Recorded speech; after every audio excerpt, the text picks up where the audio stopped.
275 million people practice meditation worldwide. That is 6% of the world population. This number is forecasted to rise to 8% across the next decade. Meditation is not about achieving a higher state. It's not about invoking the perfection of silence. It's about shedding what is not and remembering what is. For those that turn to ask the question, what exactly are we remembering? I cannot give you an answer. Words will never ever do it justice. For every time I attempt to describe it, it only divides itself by two. What are you? A human being. What is a human being? A crystallization of consciousness. What is consciousness? Look into the eyes of the next person you meet. How does one describe what they are seeing in those eyes? Is it God, Spirit, the Divine, Source, Jesus Christ, Allah, Yahweh, the Great Tao, or are they just regular eyes? Meditation for me has been a pathway to asking the right questions. These questions lead to the right answers. A life of love, joy, and unrelenting purposefulness. Here are 5 lessons I've learned after meditating consistently for more than 15 years. Alright, so I'm just about to wake up, and one of the daily morning battles that I feel sometimes is wanting to get my day started straight away and wanting to skip my morning meditation practice, because there's a part of my brain or my body that's saying, just get stuck into the day straight away. Go straight to work, go straight to the gym, go have a coffee straight away or a tea, get that dopamine fix right now, and skip your meditation. I feel that every morning when I wake up. Sometimes there is a feeling of wanting to avoid or skip the process of sitting down in silence and connecting back. But as soon as I sit in it, and I put myself on that chair, I'm instantly feeling rewarded, great, expansive. How could I not want to do that? It's so easy to skip it, but that's the piece. That's the little piece that we need to grab and be like, okay, I've actually got to sit down. I don't have to, but I choose to sit down. As soon as I choose to sit down, my day is infinitely better. So here's that part of my brain right now. I'm filming it. It's saying, skip the meditation. But I'm actually going to double down and be like, no. I choose to do meditation because I want to connect. I want to feel the direction inside my heart.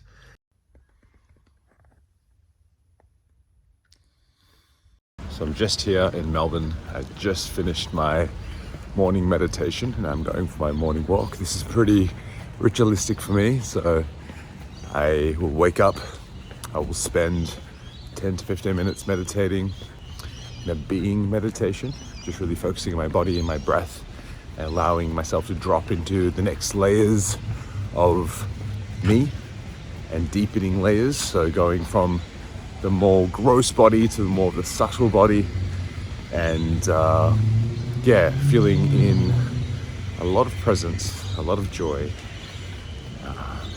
feeling very happy, very content, very grateful for what I have. My heart feels very open. I would say that meditation is meant to be the most comfortable part of your day. It's actually meant to be enjoyed. It's not meant to feel like punishment. It's not meant to be uncomfortable. Yeah. So I'm actually making this video that you're watching right now, and I'm going to ask Ash about lesson 1, which is comfortability. I get a mic. You get a microphone. Oh, it's very fancy. The biggest reason that people don't meditate is because they find meditation to be so uncomfortable. And the idea, what we're training is not the ability to sit with discomfort. It's the ability to sit with yourself. So the idea is to find any posture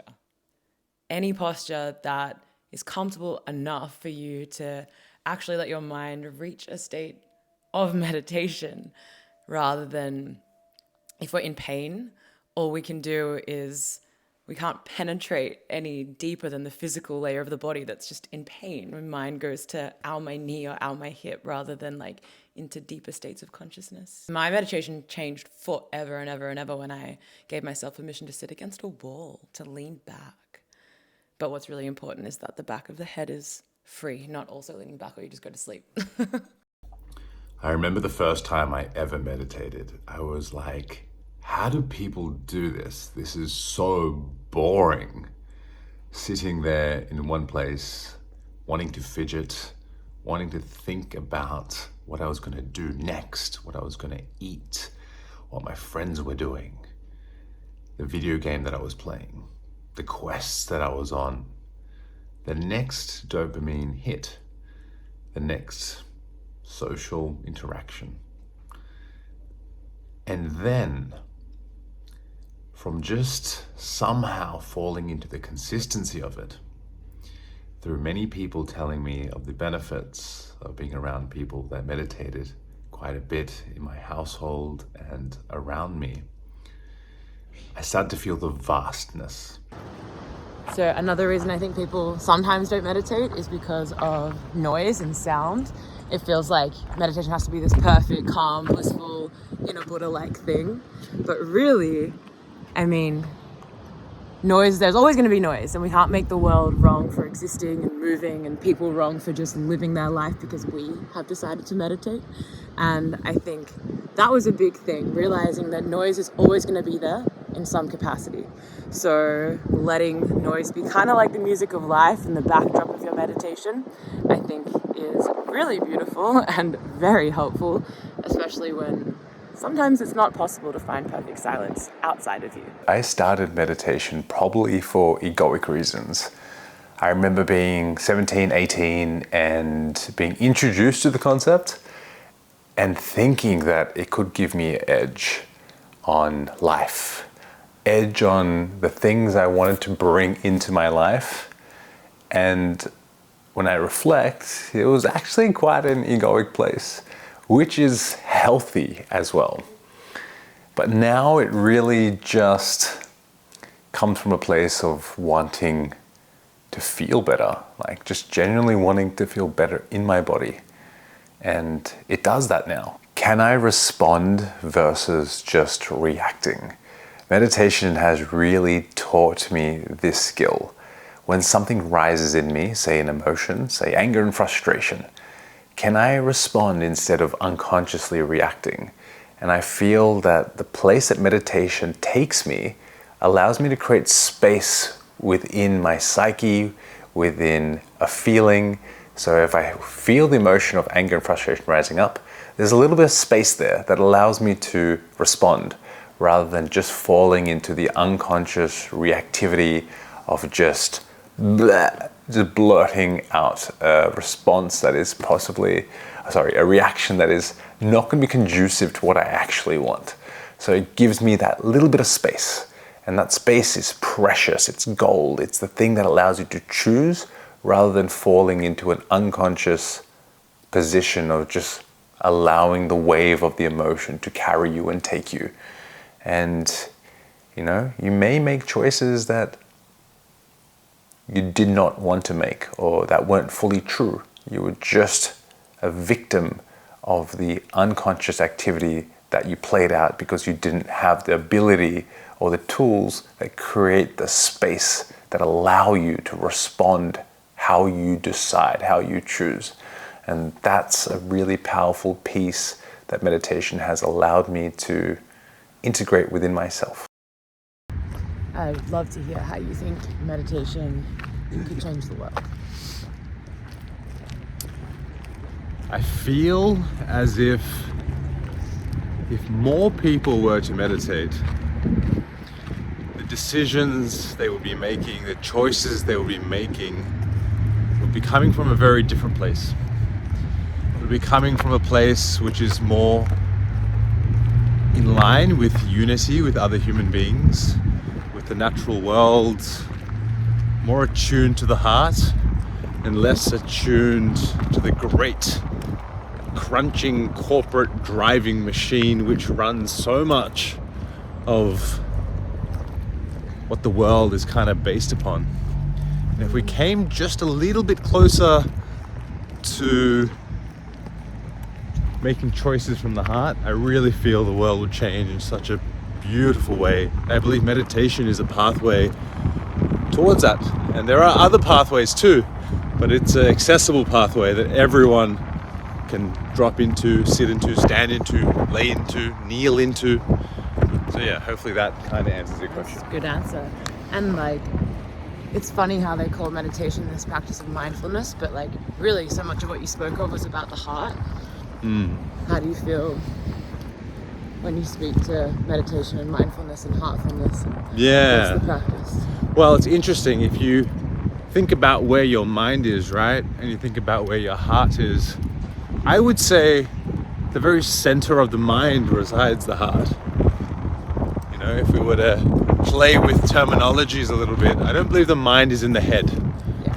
Mind doesn't live above the shoulders. No, mind lives in all our cells, and the heart being at the very center of the cell. And the cell, the greatest cell that you are, is one big cell in unity with lots of billions of cells all moving together. So you're one big cell, and at the center of that is your heart. The world is a collective nervous system. Yes, and look at that hobbit tree. The hobbit tree! We like the tree. We like the tree. Thanks for answering my question. My pleasure. What style of meditation is the best to do?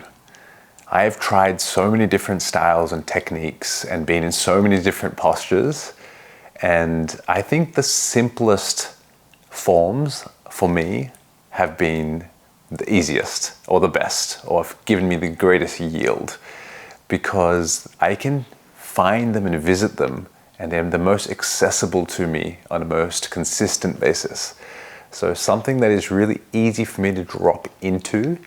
I'm 34, so I have a pretty busy life socially and with my work. So finding something that's easy, that allows me to be consistent, is going to be the best vehicle to carry my consciousness to that place where I can visit my inner, most deepest self. So I really think the consistency piece is key. So simplicity for me breeds consistency, and that's been the best bang for, I guess you could say, my buck, my inner growth buck. And yeah, I would say try them all, find what works for you the best. But for me, simplicity has been key, and it's allowed me to be super consistent. If this video was helpful to you in any way, consider leaving me a comment, liking the video, and subscribing. It helps me on this journey of sharing some valuable things with more people. And I'm pretty new to the YouTube game, so yeah, I would love to continue on this journey of sharing all the things that I do and learn, and yeah, I would love to connect with you guys more. So yeah, subscribe, comment, like, and you can also find me across my social media platforms, which will be in the description below. Until then, Vaheguru, and have a beautiful